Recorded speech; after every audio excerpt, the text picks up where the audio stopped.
Hi everyone, in this video I want to talk about going from world level 6 to world level 8. Like many I'm sure, I found going up the world rank in the game very difficult. Now, the knowledge you need to understand the depth of the combat system in the game is quite varied. I believe I actually got through most of the game with like a pyro team, using overload with Yanfei and Beidou, and then using like Noelle as a shield to carry me through a lot of the early game content to about AR50. And then when I got to about AR50, I found my team quite weak. I found it quite difficult. And I didn't want to rank up to world level 7 or 8 because I was fearing that the difficulty will further get even harder. But I was actually surprised. I recently went from, after a few months of being on a AR50, I gathered enough experience to instantly go to AR55. But I wanted to make this video so if you're like me and you're hesitant on ranking up your world rank, I'm basically here to say it's not a big deal as you might think, and just to probably do it. Particularly if you're like me and you've got a lot of experience saved up and you've just decided to avoid it because you fear it will be too difficult. Now, of course, it will be a little bit more difficult, but what I'm demonstrating here in this video is a Barbara with no artifacts. Basically, she's got an artifact set, or two sets, two-piece sets, but there's no levels on any of them. She's got an R5 Avonius Codex, which is leveled. It's level 70. I'll show you the stats of the characters I use here. Now, unfortunately, I want to try and use a free-to-play team here, somewhat friendly free-to-play team, because I actually have spent a little bit of money. I'm no whale, but I have got some 5-star characters, and I'm aware of if you've got any 5-star, if you build them correctly and if you build them properly, particularly if you've got even a 5-star weapon to pair them with, that character or characters will carry your game. And you've got literally nothing to fear. The only thing about keeping a lower world rank that's better is just the basis that you can farm more materials, because I was finding myself just basically being able to do world bosses easier, clear mobs a little bit easier, and so maybe if you want to just do the daily grind, like a lot of this game is just daily grinding for certain resin, talent books, Mora, things for your characters, and obviously do the side quests and the events as they come and the updates as they do in Genshin. But this was quite an interesting team. So I've got somehow a C2 collie.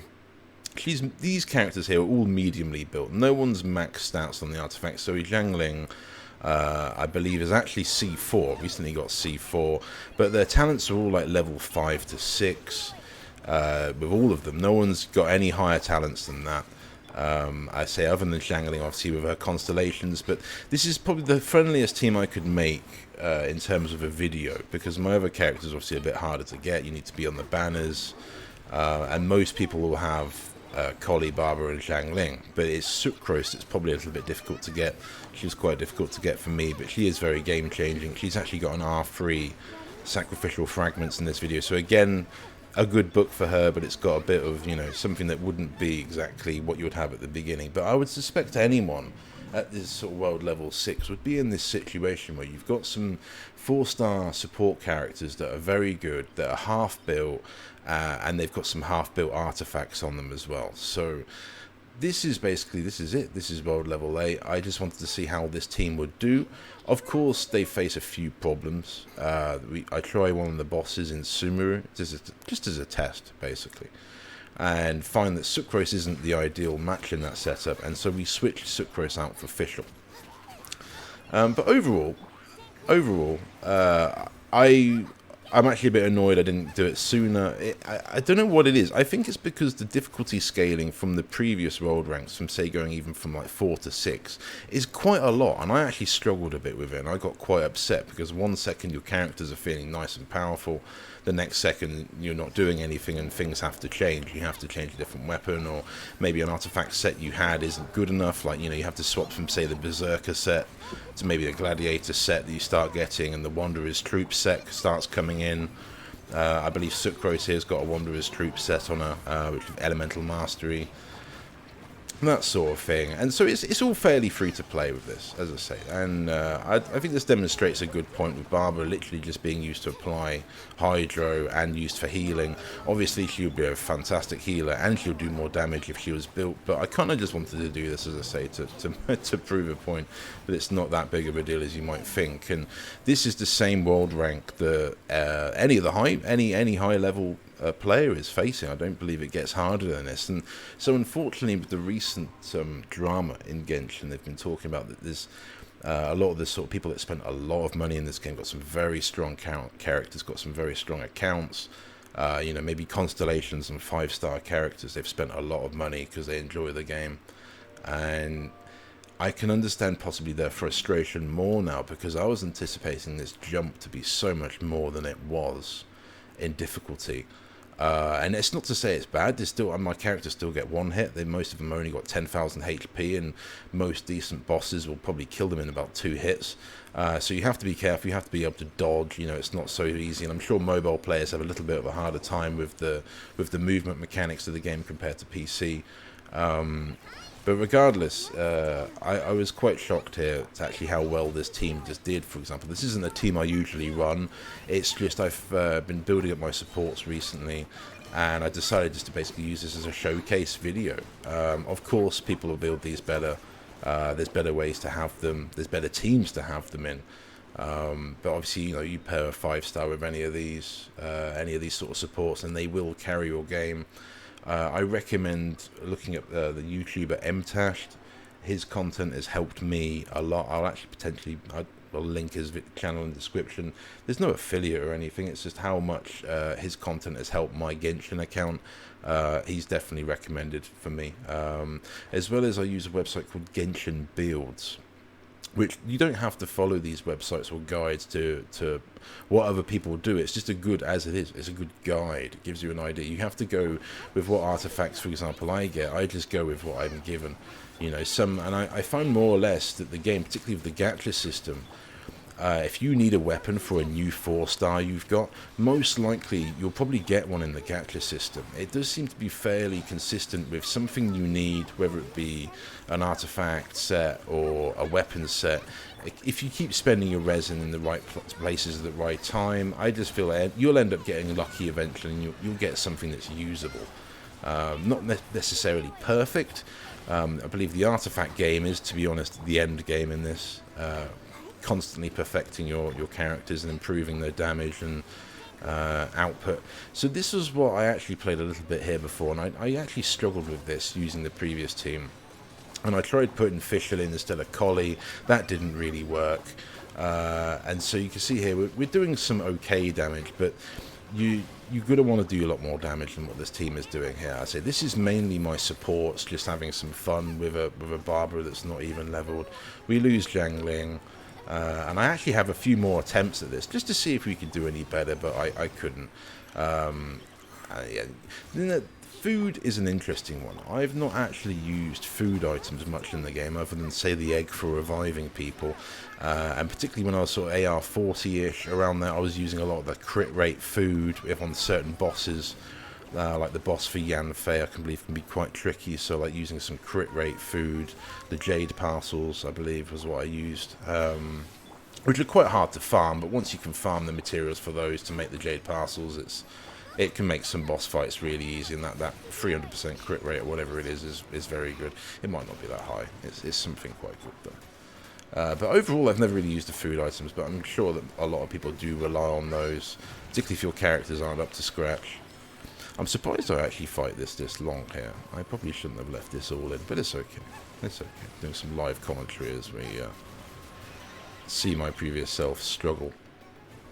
This is where I think I give up here, yeah. And we'll go back to the tower and refresh. This is it's a small tip, but if you don't know, it's like I did for a while. Obviously, these statues heal your characters and revive them.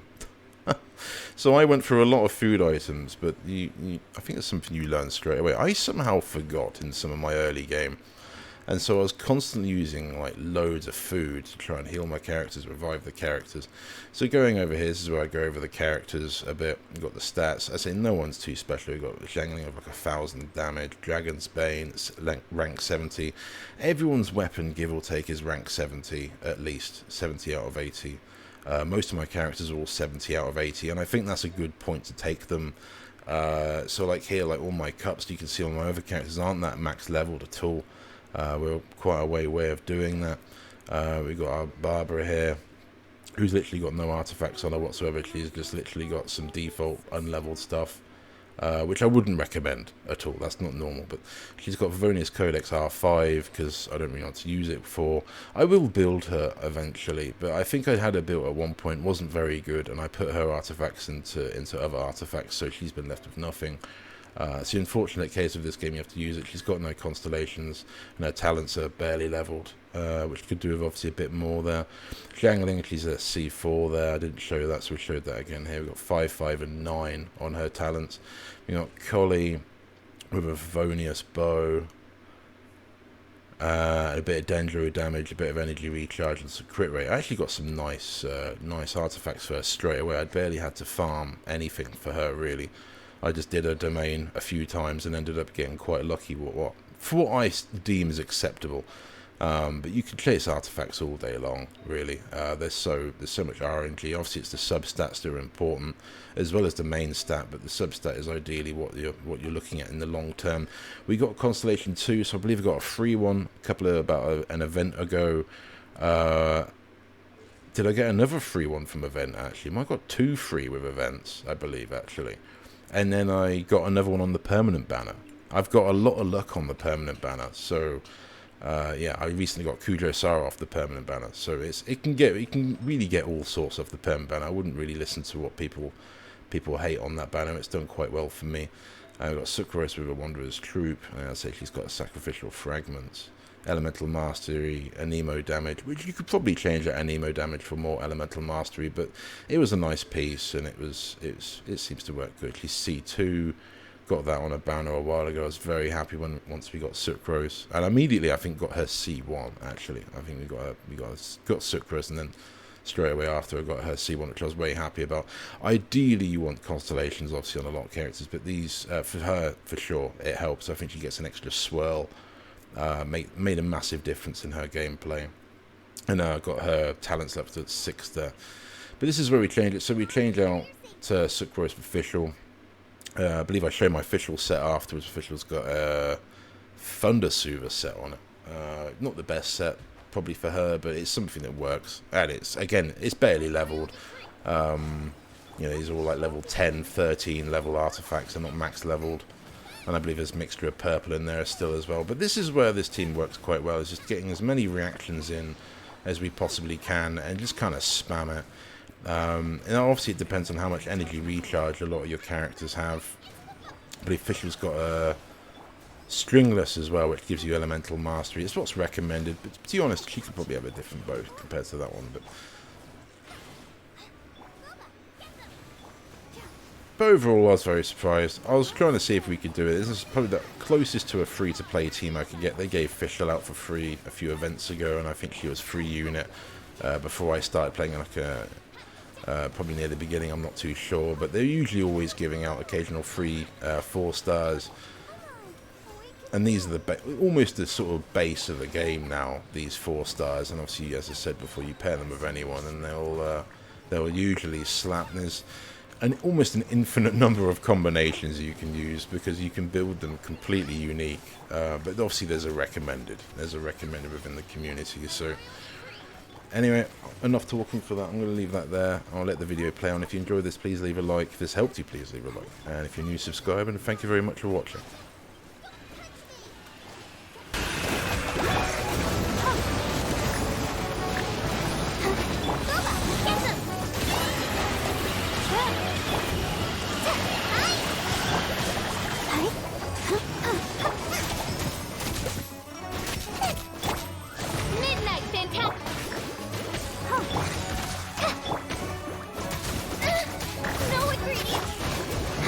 Let's dance.